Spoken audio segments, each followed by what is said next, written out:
Hello, everyone. Hey, look at everyone here. Hey, guys. Thanks for showing up at the beginning of the show. I feel honored. So welcome if you're watching this for the first time or watching this later. Hi, I'm Andrew Hill. I'll be your neuroscientist for the evening. But it does look like I need to quickly go turn off a different computer because there's an echo. So sorry, I'll be right back.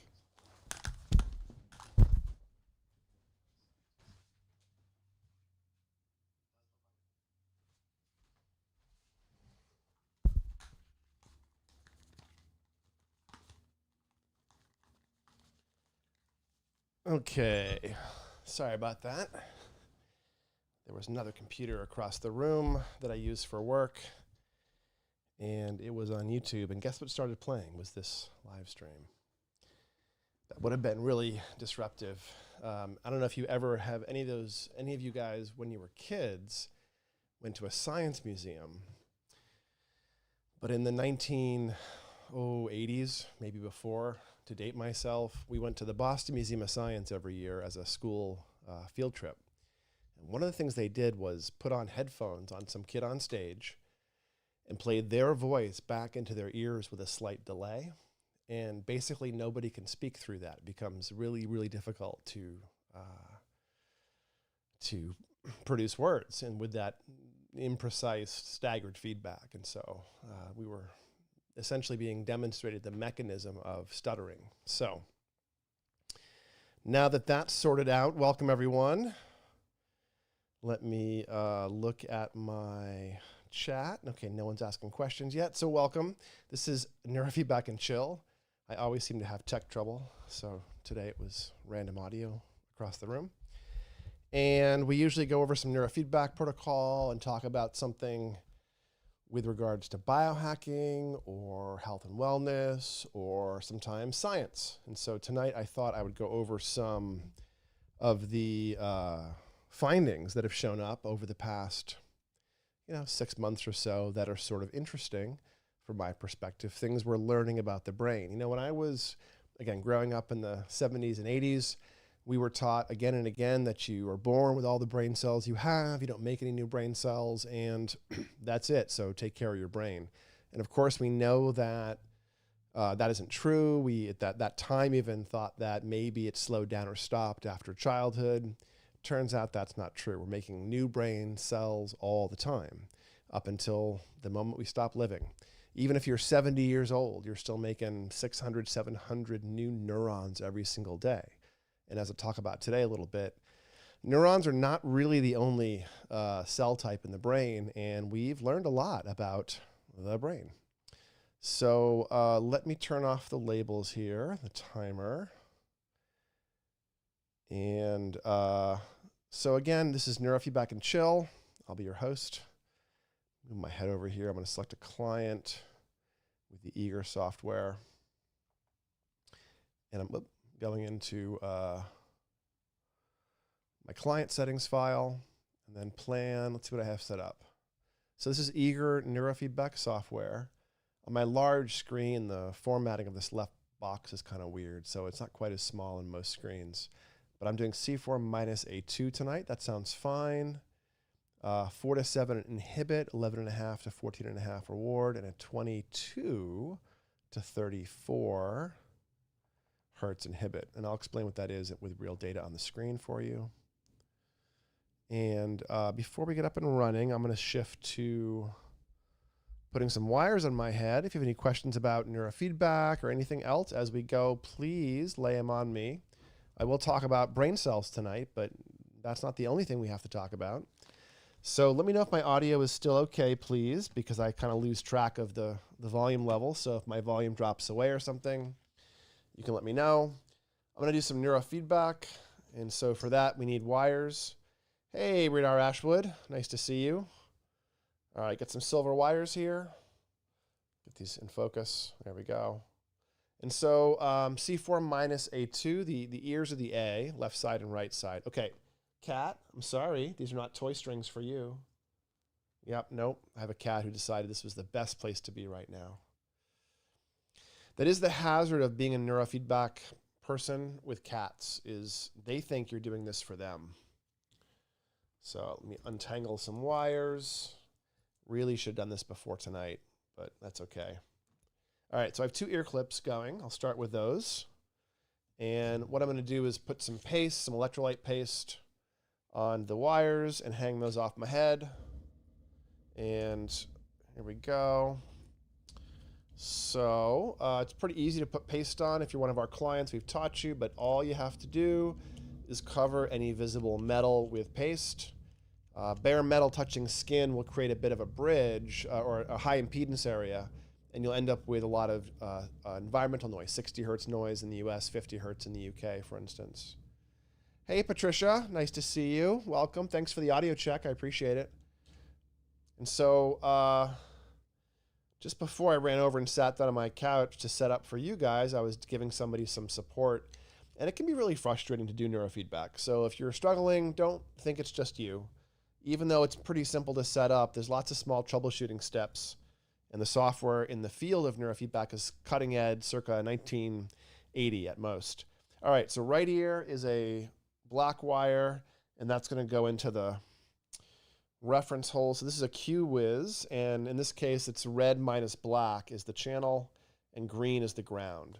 So red minus black, right ear, A2, goes into the black socket, and then the blue wire goes into the unspecified ear goes into the green for ground. And then the last thing I have to do is to put 1 wire in my head to pick up the scalp. Now, it's funny because I was looking for things to talk to you guys about, and I was looking for some neuroscience news, and ended up finding, the topic tonight, which is different cells that we're finding.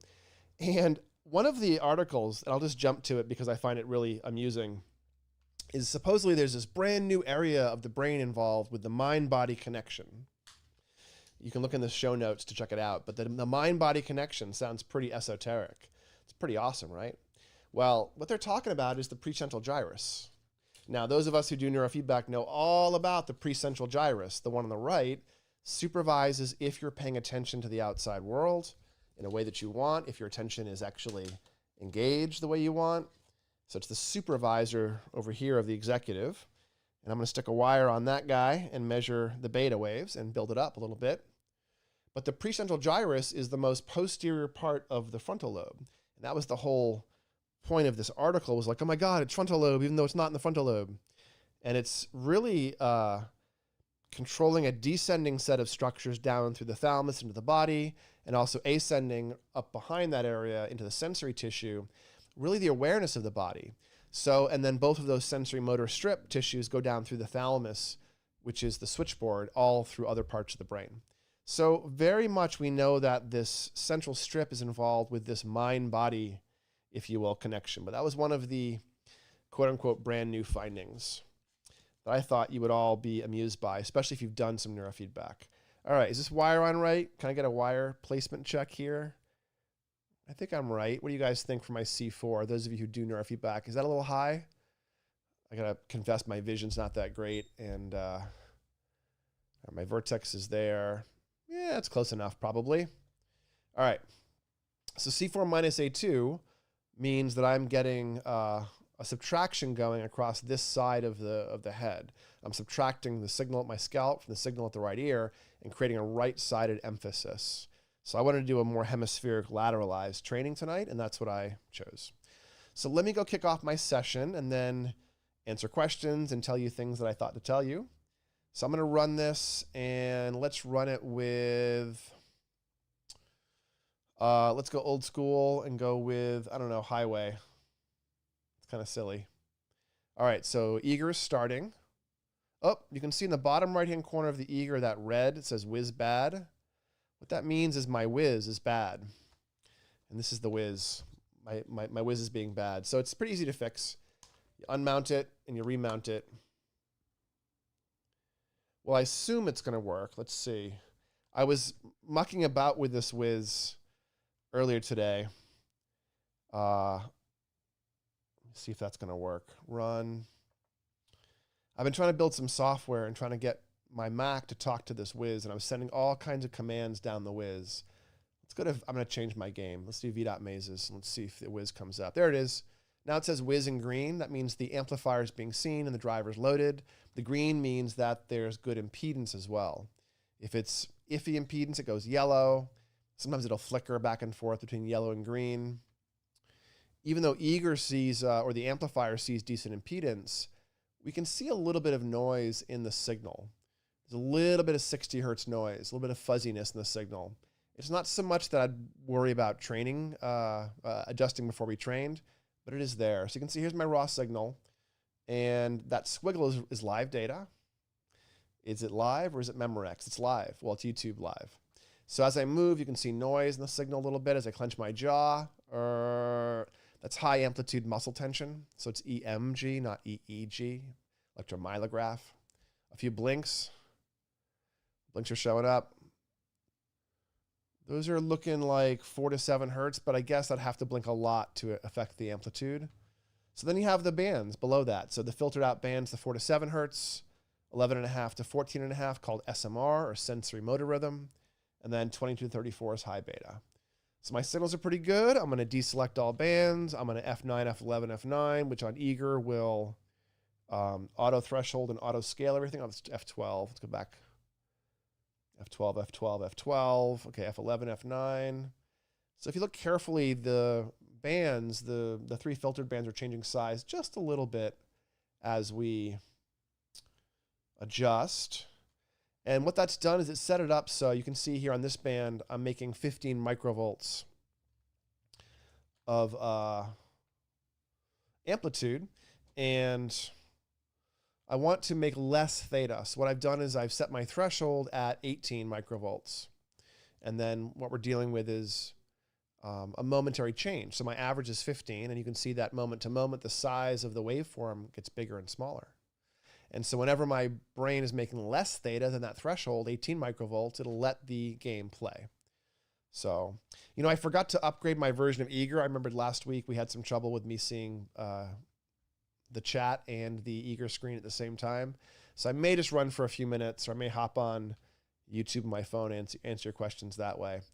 Before I do that, this is the reward band, making 7.5 microvolts, and I want to make more of that. So I set my threshold at 6.88. This is the opposite. If I'm outside the lines, we get a green line through my reward band. So these look fine. I'm going to start the game.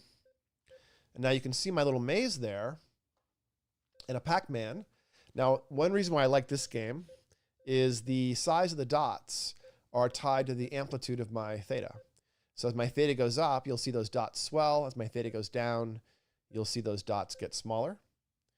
And we also have essentially gameplay, or the Pac-Man moving whenever all 3 bands are in range.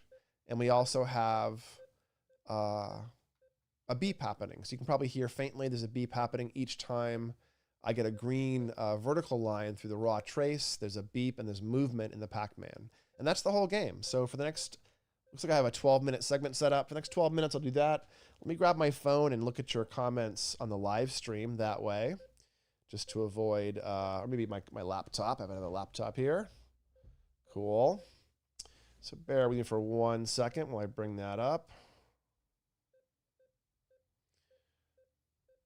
If you have any questions, please feel free to lay them on me.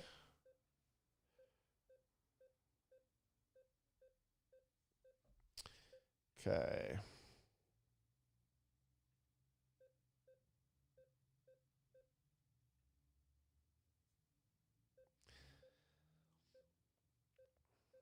Just logging in here. There we go. Oop, having trouble logging into YouTube. Let me try a different. So it's always tech challenges. I need like a production booth and a helper, I think.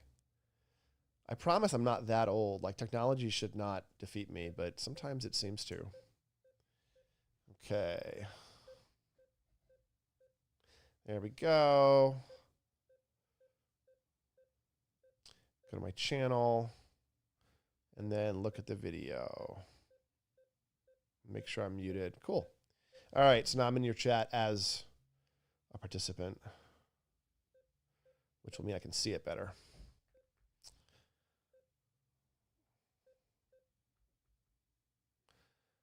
Okay.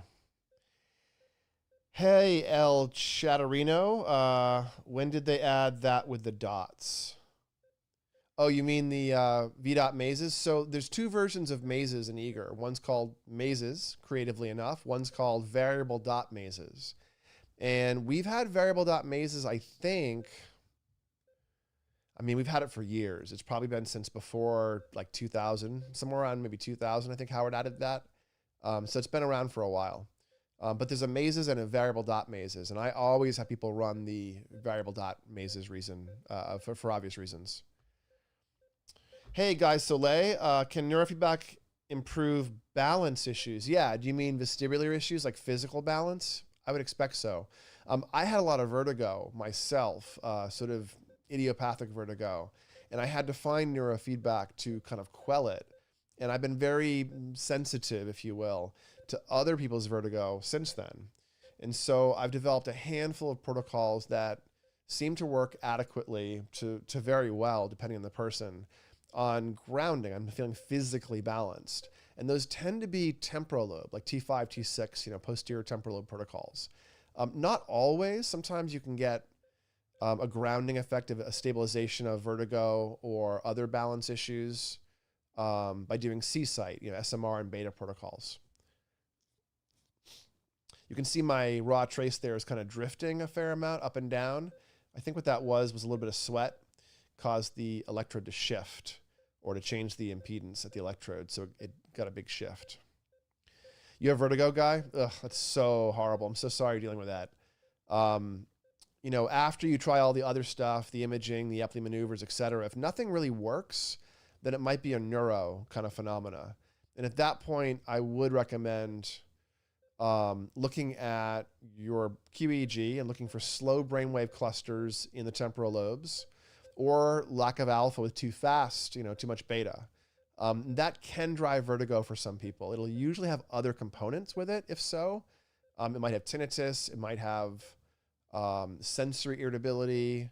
It could have migraines.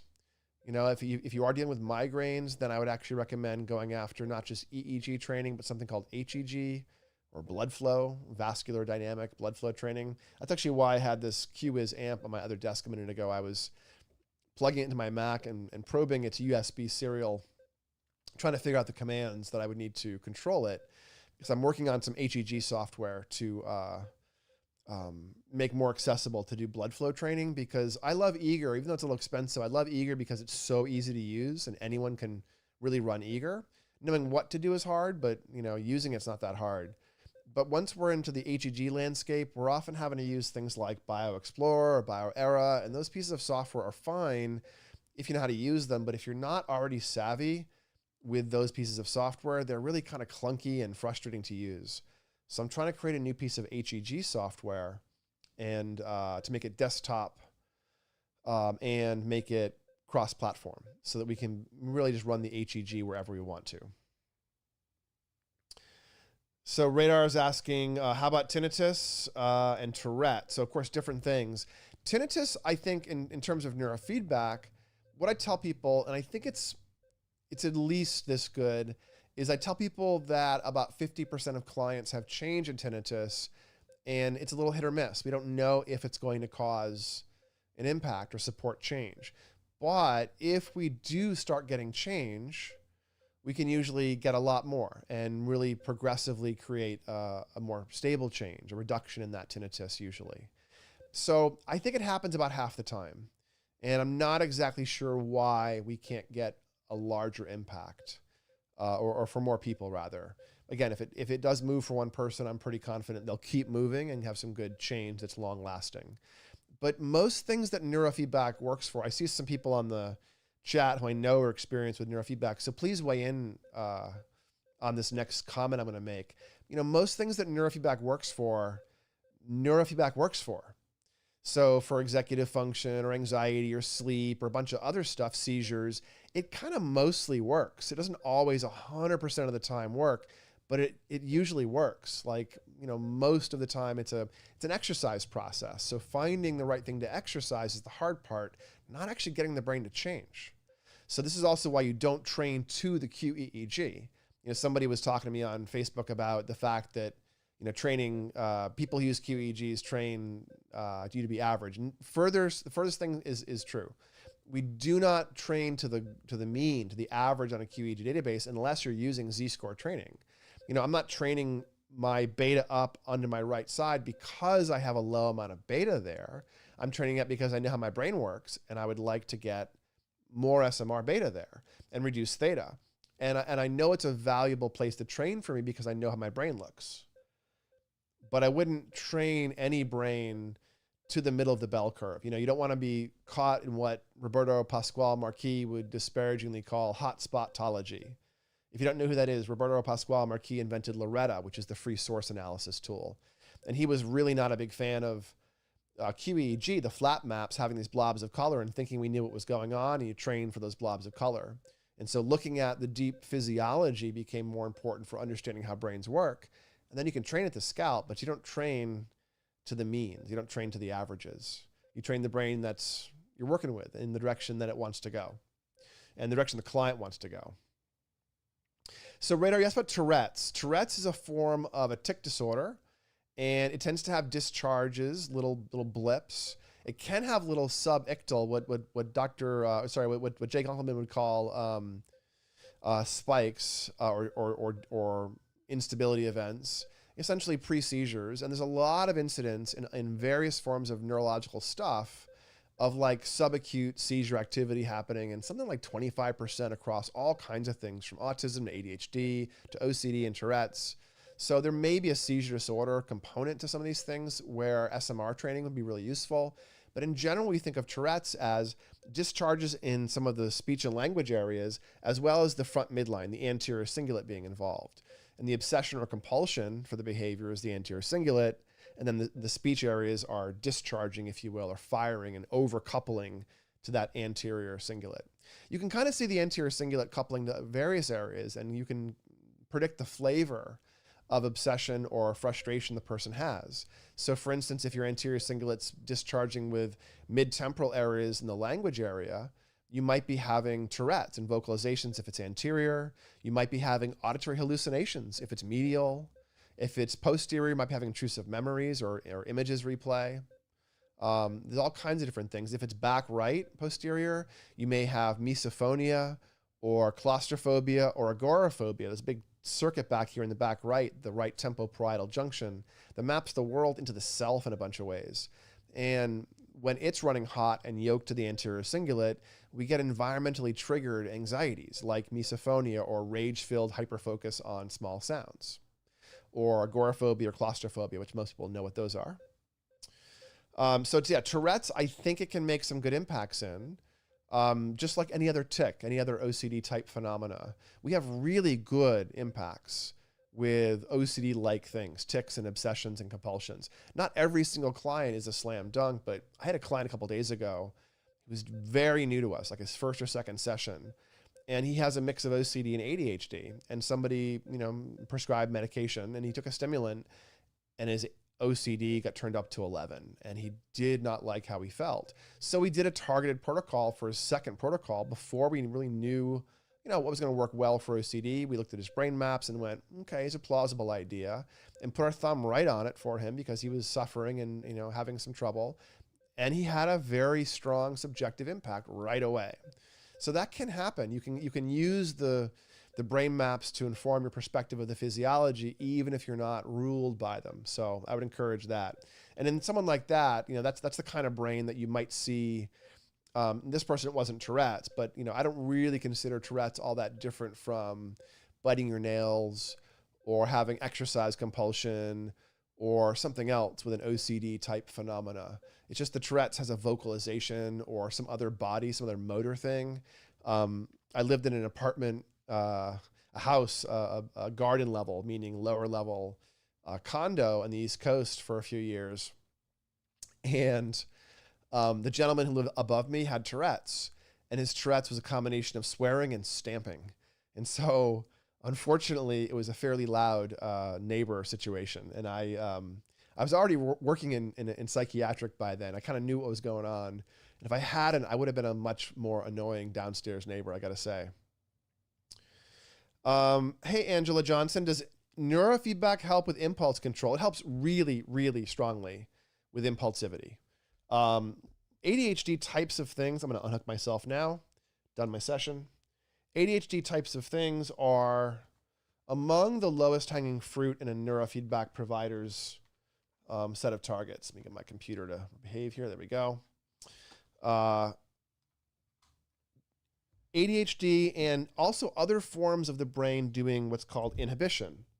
Let me get some paper here. The brain wants to pump the brakes. You know, the brain's always on the edge of having too much chaotic activity. And a lot of its job, it's just like walking requires almost falling and then not, you know, catching yourself.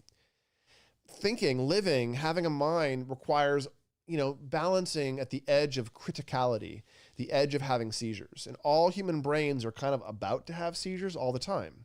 And yet we don't, because the brain goes, pump the brakes, and shuts down the overactivation of those tissues, the overcoherence, what's called a spike or an ictal event, a coherent event.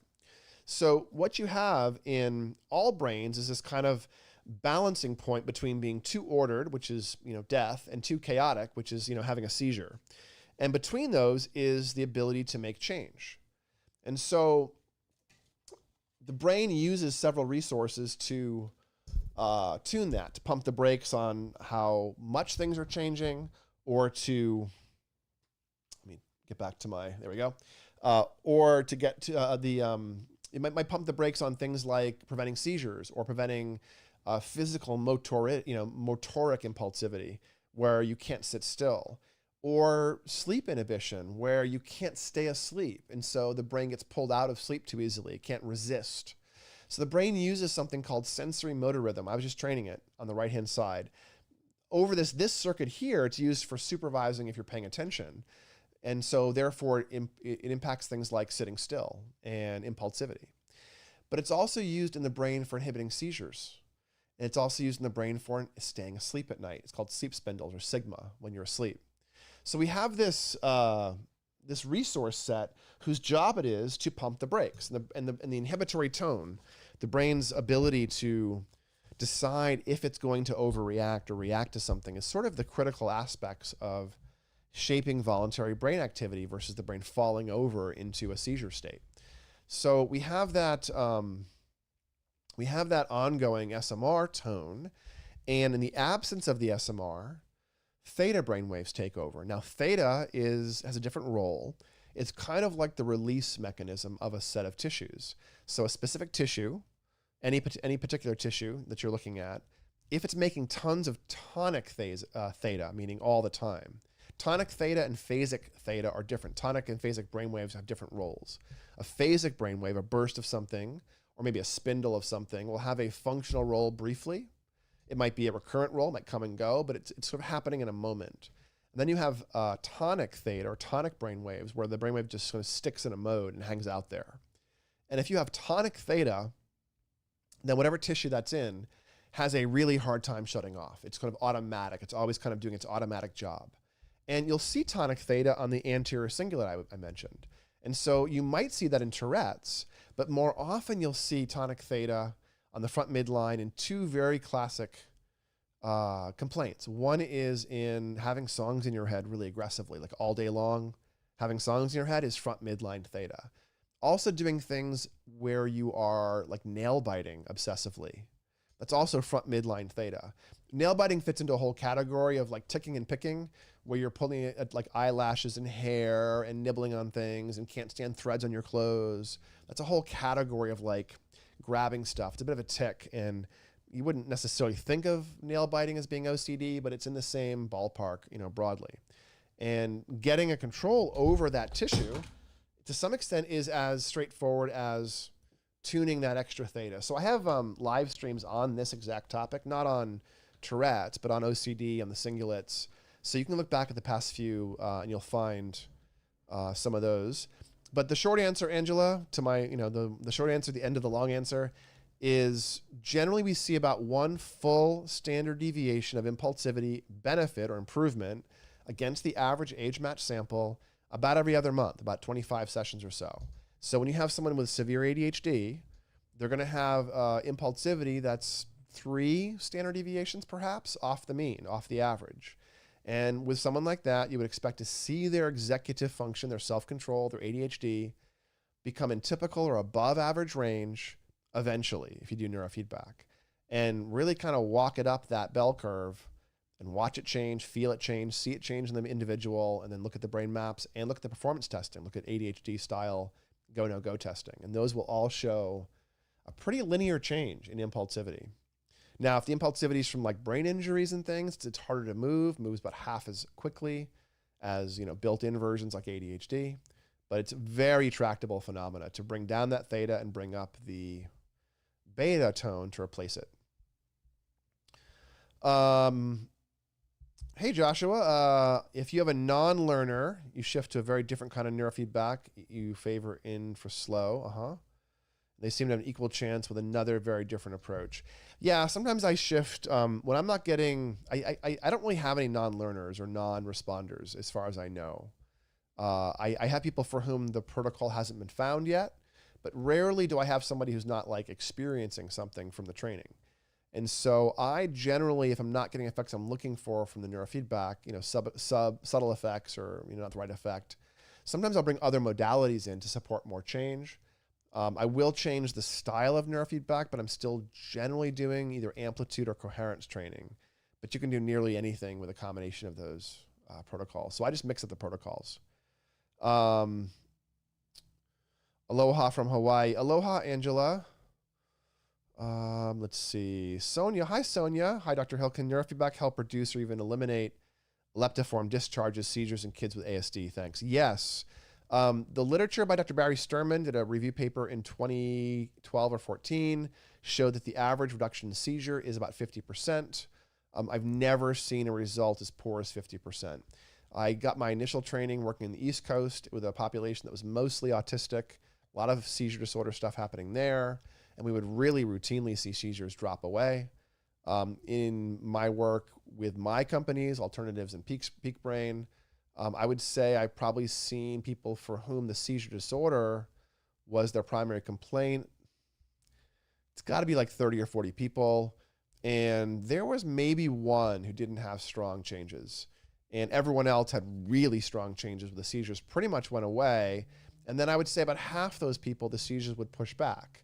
About a year later, would see them kind of linger back, reemerge in a low-key version, and doing a little more work on it, which then shut it down much more permanently for those people. So I think when there's more tissue stuff going on, neurofeedback takes longer.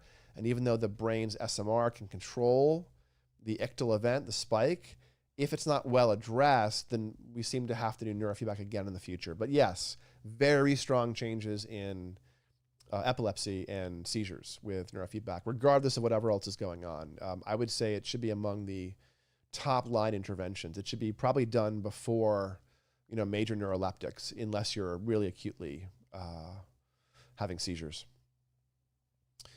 You're welcome, Angela, of course. Radar saying, I said people with Parkinson's also have a lot of front midline theta too, right? Yeah, they can, absolutely.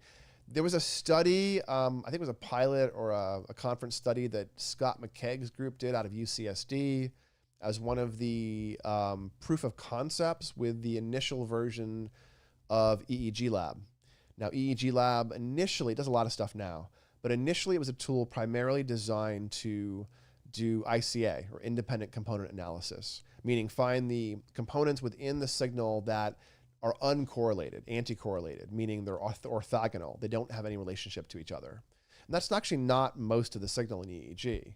But you do this ICA thing to find the individual components, and then you can sort of say, oh, look, there's a blink in 2 hertz, and it's not delta. It's actually blinking. Well, they did a population looking at front midline theta in a group of people that Parkinson's and without Parkinson's who were age matched, I think. And they found that there was a signature of FMT, front midline theta, in Parkinson's, but it wasn't just one. They found 2 separate components within the 4 to 7 hertz range that were excessive, if you will, in Parkinsonian people. And one was in the 4 to 7 hertz range, and one was completely eclipsed by it, like 5 to 6 or something. And they were different, distinct modulating components that had no correlation, but they're both in the same frequency band. So this is just a little hint about why it becomes so important to understand how the brain works a little bit deeper than the scalp maps, because knowing that you could be looking at more than one generator of a band that's excessive on a QEEG or in raw traces, that will give you a lot more skills in handling this stuff. All right. Angela's asking, what, if any, are the negative side effects of neurofeedback? Yeah, think of the negative side effects of exercise if you kind of do it wrong or do too much of it. That's sort of what happens in neurofeedback, where if you train wrong, like completely wrong, you make a mistake or you try something that's just not suited for you, if it's not your first session, if you're a handful of sessions in, you'll feel it and you'll feel a little weird. Now, let's say you needed to train alpha and instead you train beta. You'll probably feel anxious and it will be a little weird for 20 minutes, half an hour, a couple hours, and it won't be dramatic, but you'll notice something and then it will wear off and you'll go, okay, I didn't like that session. What the heck? And as long as you adjust what you're doing, you don't create a long-term effect right away. So you have this opportunity to elicit a transient effect and go, huh, kind of like that. And then double down on it, reintroduce, reinforce again and again, and repeat the protocol and build up some change. Or you can try something and get almost a good effect. Let's say you're training in the left side of the brain for focus, you train up some beta, you might feel really, really focused, but then you can't fall asleep that night. You're kind of wired. Well, you overdid it. You either train too long or too fast a frequency in beta. So you tell your coach, your provider, and they would say something like, oh, okay, let's back off on time, maybe drop the frequency a little bit, maybe add in some other protocol along with it because you were having some trouble with sleep. So maybe you want some CZSMR with your C3 beta. So you would use the subtle effects someone's getting before they build up, before they become permanent, to help you understand what's happening in someone's training process, and that helps you design new protocols.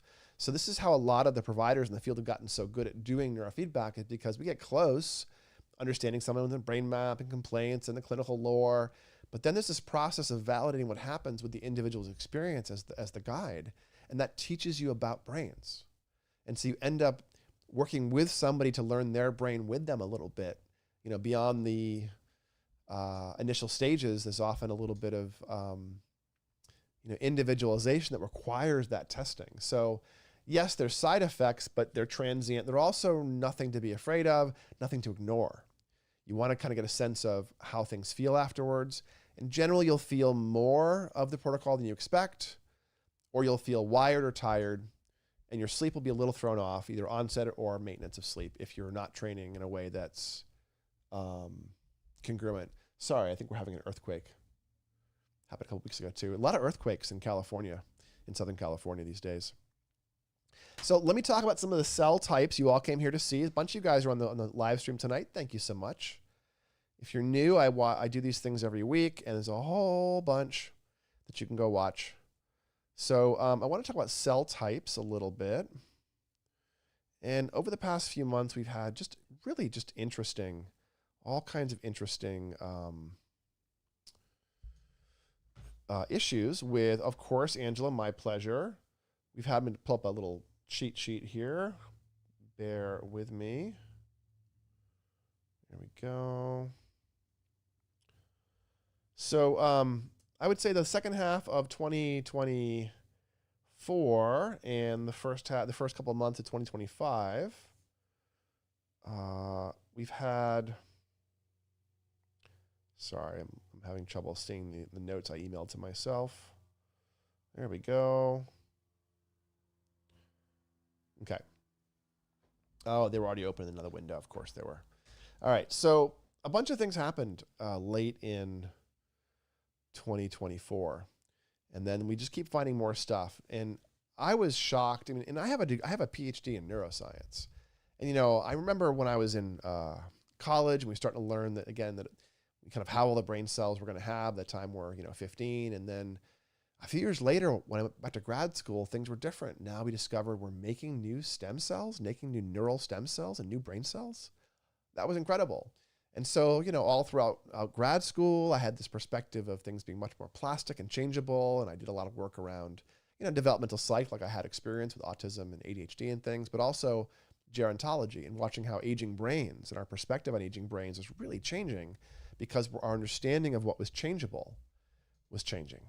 So really, really getting into this world of plasticity. You've all heard the, neuroplasticity is a very hot buzzword over the past 5 years.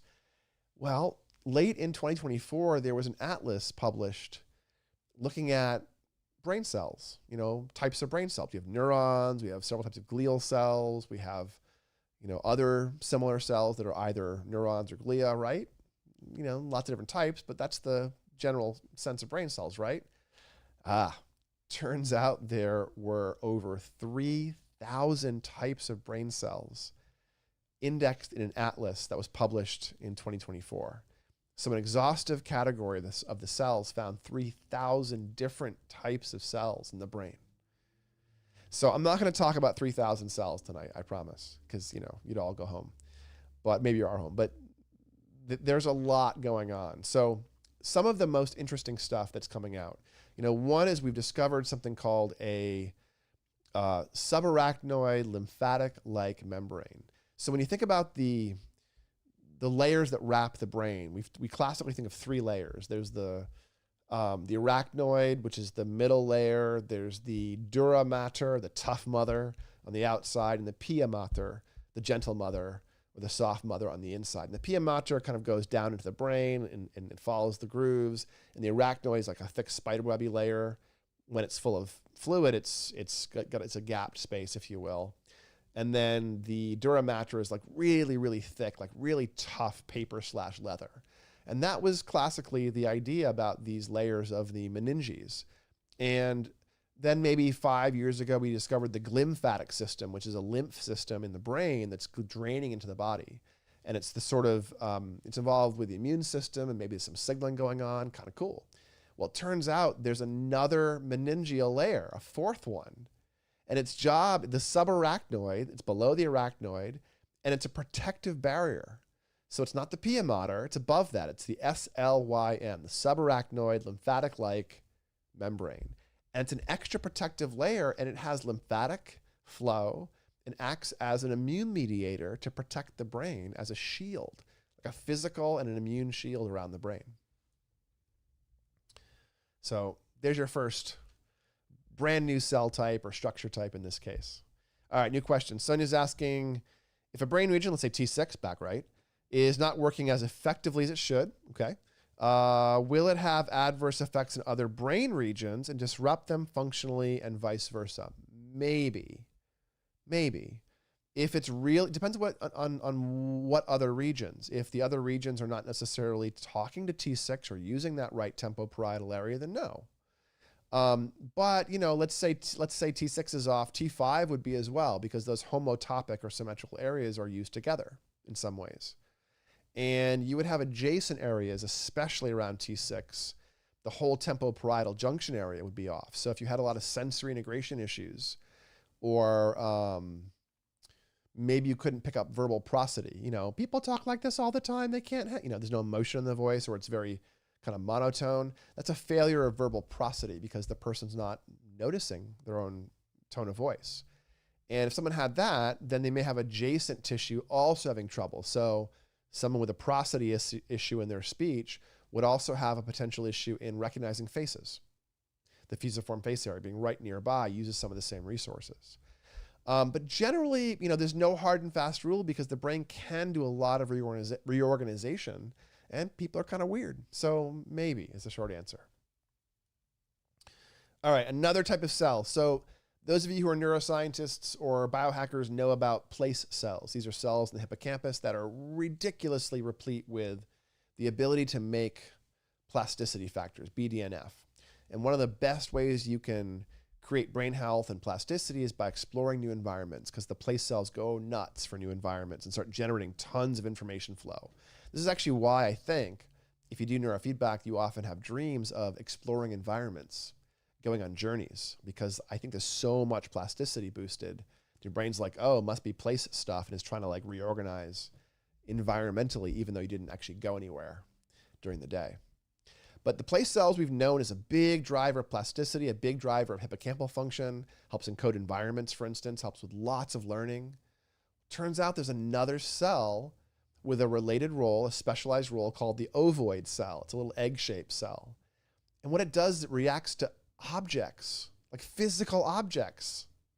Individual ovoids seem to be encoding for like the recognition, or probably the combination of multiple ovoids, the way the brain works, are encoding for object recognition. See a new object, the ovoids are like, ooh, what's that?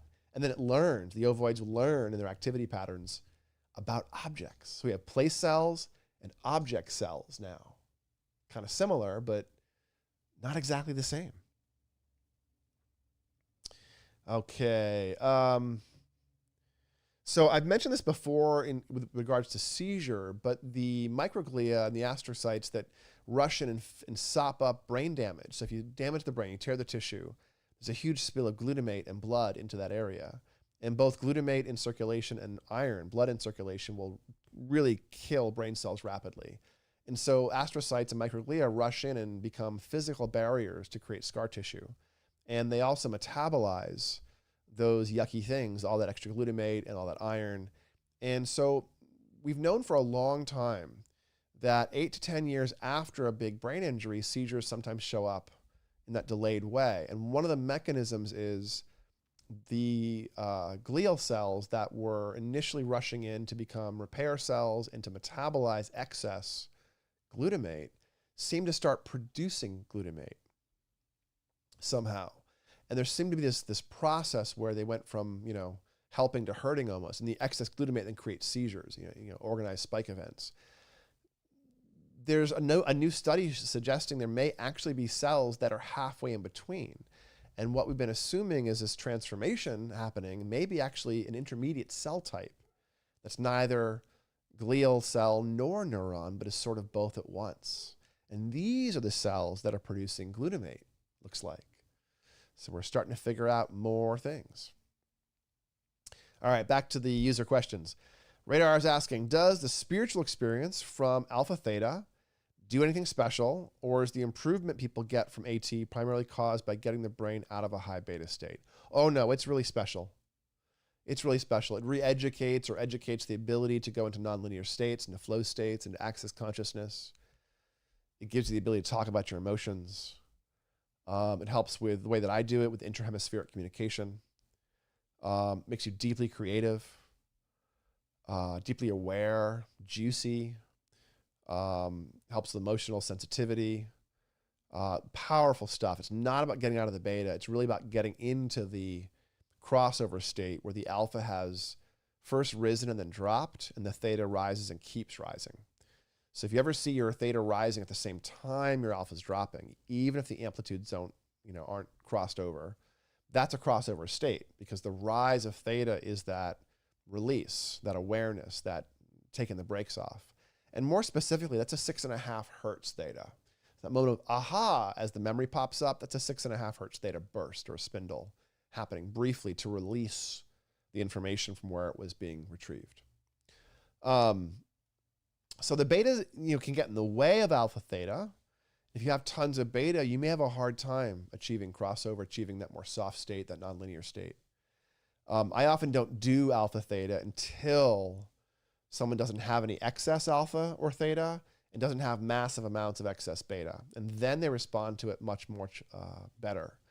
Alpha theta can be a really aggressive, really powerful protocol. Oh, more earthquakes. But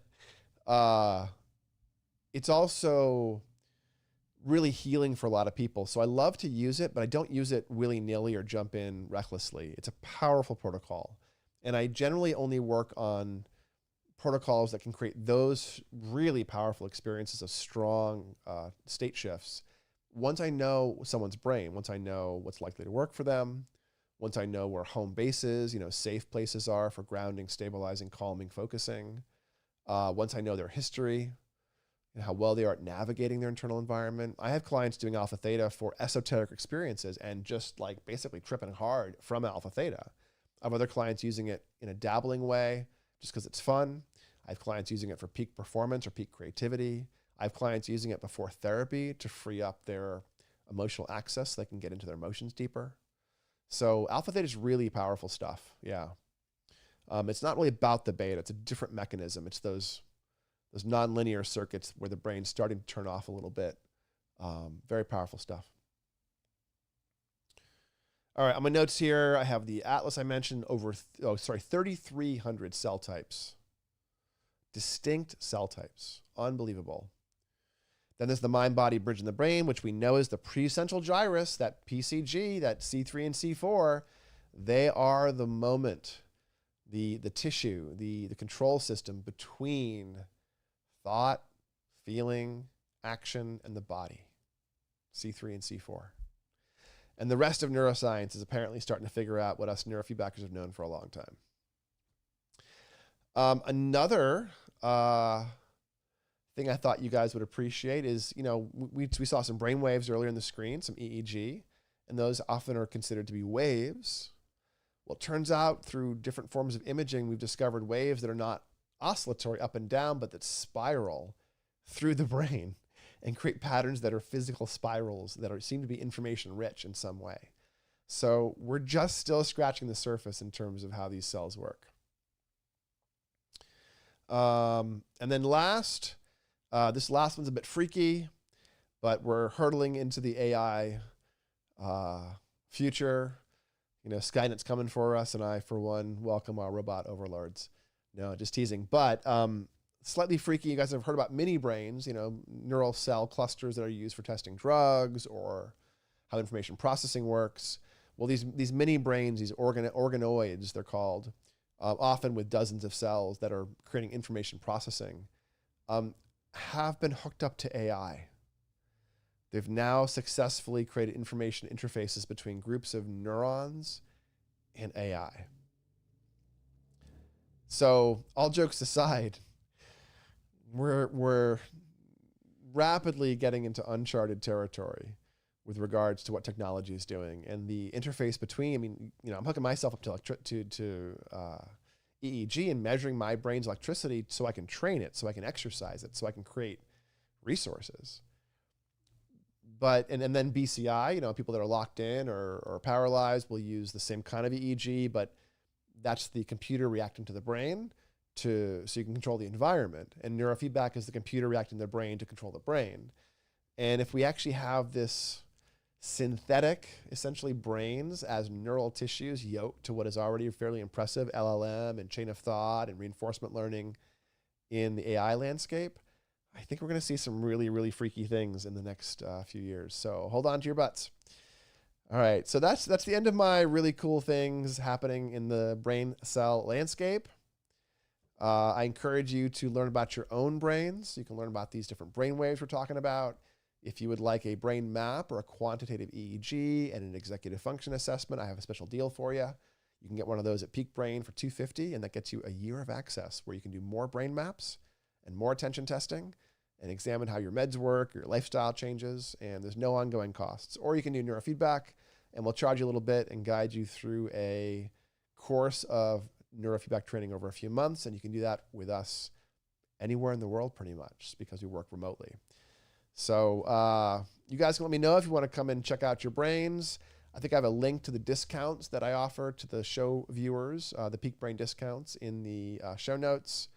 I'll pull some more together. I'm going to create a coupon sheet on one of the websites because I have so many biohacking toys and tools and supplements and things that we have relationships with. So if folks are interested, I'll collect all of those discount links so you can go find your Neuronic or your True Brain or your whatever and get your cool discount. So I'm not sure if that's super useful. The goal on this podcast or this live stream is really to educate about neurofeedback. But if you want that kind of stuff, let me know and I'll pop it up for you.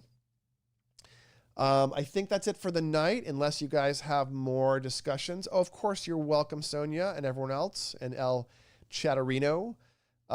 Thanks for showing up, everyone. I see we had a ton of people tonight. People are chatting. People are saying hello. And if you're watching this later, you can feel free to leave questions too. I do come back and answer them. I'm often a day late on those because YouTube seems to not always show me when the comments are popping up right away. But, please feel free to leave a comment in this video or in another one. If you're still watching, do me a favor, like the video, subscribe to the channel, and find a video or two to go and leave a comment on or to share on a third-party platform. That creates really large engagement, and YouTube shares my videos out a lot more. So please come watch the channel. Tons of content there already you can dig into. I wait your questions with bated breath. And I will talk to you guys soon. I'll talk to you in a week or so. If you want to talk to me sooner, you may have to do a brain map or book a free call. I do free intro calls too. So if you want to chat about really anything, brain stuff, happy to do that with you. All right, folks, you have a lovely evening. If it's evening for you, morning. If it's morning for you, take care of those brains. I will talk to you soon. Be well.